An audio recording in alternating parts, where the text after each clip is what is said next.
Well, hot dang, would you look at that? It's snowing again.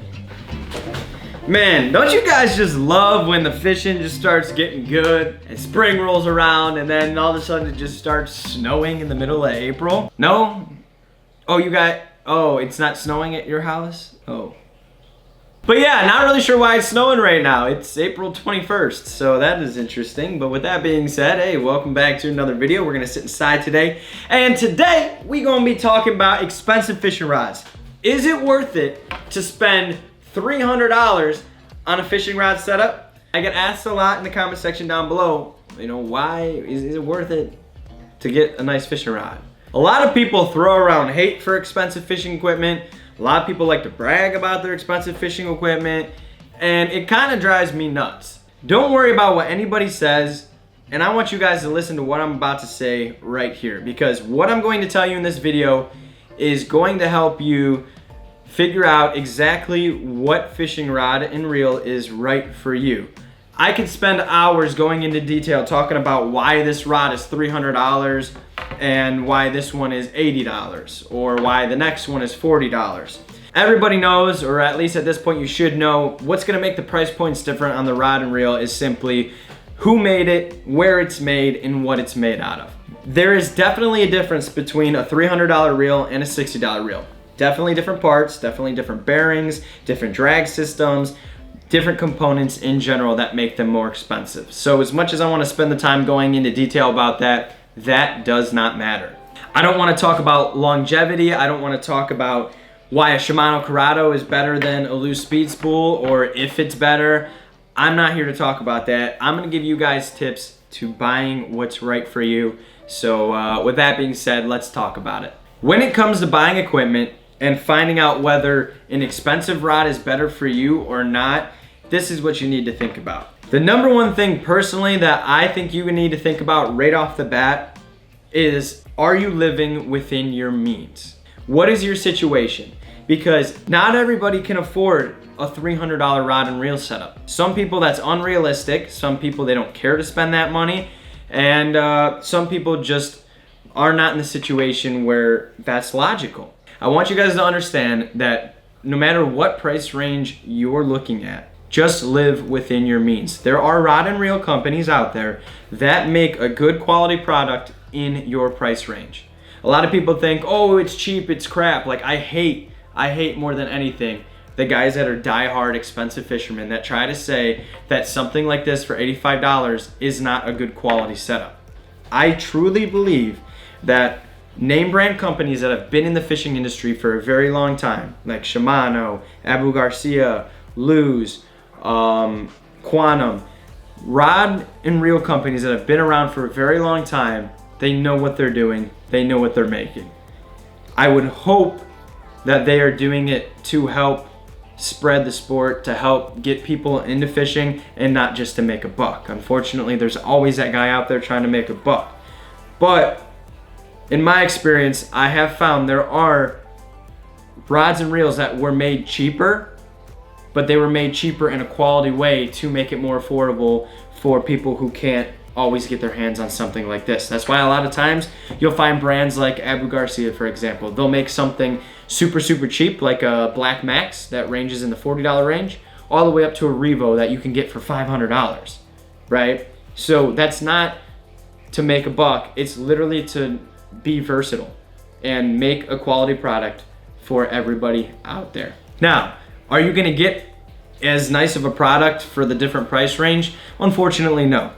This rod and reel that's like $85 is not gonna feel and function as great as a $300 one, but that doesn't matter. That's not the point. Live within your means, get what you can afford, and learn to like what you can afford. Me personally, yes, I have nice rod and reel setups. I've saved up my money, I've bought them, but for the longest time, fishing stuff like this really made me a better fisherman. I got my hands on rod and reel setups that really made me understand what I like and understand my use. Now that that's said, I want to get into something that I bet you a lot of you guys don't think about, And it's something that I learned right away became something huge to always think about when it comes to getting new gear. At this point, let's ignore price range. I want you guys to look at the type of fisherman you are before you go and spend a lot of money on a setup. Whether you think this way or not, there are actually so many different type of fishermen out there that a lot of you guys really probably never thought about. Now, I'm not talking species, right? I'm not talking there's cat fishermen, bass fishermen, carp fishermen. That's not what I'm talking about. When it comes to just bass fishing, there are 3 types of fishermen, and you've probably been every single one of them at one point. Are you fishing every single time on a bass boat? Do you have a rod locker? Are your rod and reel setups gonna be on the boat the majority of the time? Or are you going pond hopping where you're constantly putting rods and reels in and out of your car? Do you have a truck where they're gonna go in the bed of the truck? Do you ride a bike around your development to go fish at ponds? The kind of fisherman you are is really going to play a big factor in the equipment that you have. I personally don't think it's worth it to go spend $300 on a setup if it's gonna be constantly taken in and out of the car. It's gonna be thrown in the bed of the truck. You're gonna ride around on a bike, potentially drop it. Maybe you're wading in the river and you're fishing in the river. Me personally, it pains me to spend a lot of money on something that is just gonna get destroyed no matter what way you look at it. So in that situation, that's where I think you cannot go wrong with something like this, right?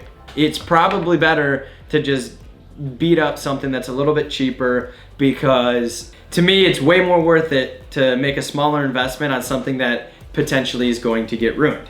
Now, if you're the weekend warrior and you take your bass boat out on Saturday or Sunday and you work all during the week, you're not really getting out during the week, and you keep your bass boat in the garage, your bass boat's got rod lockers, and you can put rod sleeves on your rods and just store them away, 50% of the time, then I think making the investment like this is good for you. I think you're gonna enjoy having a quality setup because you don't get to fish that often. And when you do get to fish, you get to really enjoy it by having something like this that you hold dear to your heart. You feel good about it, you made the investment, and this is your you time. You spent a lot of money and you're like, you know what, I deserve this. I deserve something nice. It's gonna stay in good condition, and to me, that's beneficial. So that right there is just a huge factor when it comes to buying fishing equipment. I personally don't care how many debates are out there about fishing rods. I got so sick and tired of people saying, oh, look at my blah, blah, blah setup. It's $500. I'm the sickest person ever. Like, no, who cares, right? Do whatever you can do in your means. There are companies out there that do make a quality product in your price range. Just explore it. I make plenty of videos on it. If you guys have never heard of my top 5 series, I made the top 5 rods and reels that you guys can get in pretty much every price range. The one thing that I don't recommend doing is going on random internet shop sites like wish.com and eBay that make these $20 to $40 rods that you've never heard of. You don't really know what they're made out of. I don't recommend going that route. Just stick to name brands, stick to brands that have been in the fishing industry for a long time, and just find something in your price range, look up the reviews on it, see if it's fitting for you. That is the biggest thing it comes to. Again, I'm gonna cover this. Don't be that guy who sits here and flaunts your $700 reel or anything like that. Fish within your means. What's important is that you get out there and you fish. I'm not gonna sit here, and be a hypocrite. I do own very expensive rods and reels, and I do own cheap ones. But I have specific reasons for what I do with them, why I use them, and why I have them. And at the end of the day, the last and final thing that I think you guys need to think about, again, is just what kind of fisherman are you? Are you a long-term, die-hard fisherman that has been to hell and back with gear? They finally found out what they like. Is a expensive fishing rod setup worth it? It might be worth it to you if you know why it's worth it to you, right? Making an investment and buying something of this caliber may be an accomplishment to you. Always wanting something like this or getting into a position where you could afford something like this, you may hold that dear to your heart. That may matter to you, and that may be like, you know what? There's nothing wrong with feeling good because you bought something that you actually take a lot of pride in. It's just like guys who own sports cars and stuff. Some people buy them to flaunt, but some people buy them because they appreciate exactly what they are.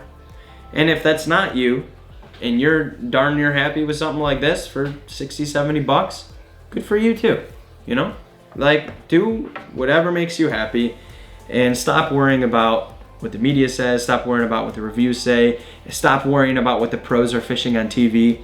Do what's in your means, read reviews, and find out what's fitting to you. That's all you need to know. So to answer your question, are expensive rods and reels worth it? Ask yourself that question. Think about what I just said, ask yourself the question, and apply it to your given situation, and you'll get your answer. That's it. So there you guys have it. That's today's topic of conversation, and that's it. I'm gonna be real with you guys. Like, I'm not gonna tell you some nonsense that's not true. I'm not at all trying to sell myself out or anything. I'm giving you my most honest opinions based on the comments that you guys leave down below, and I make them into videos. So there you guys have it. I hope you guys figure out something. I hope I was able to get you to wrap your head around this thought. I hope maybe when you go buy a new setup, you'll actually take this information and apply it to the next rod and reel you're going to purchase. Do me a favor, smash the subscribe button if you're new here. Leave me a comment down below for what kind of video you guys think I should make next, or just say what's up.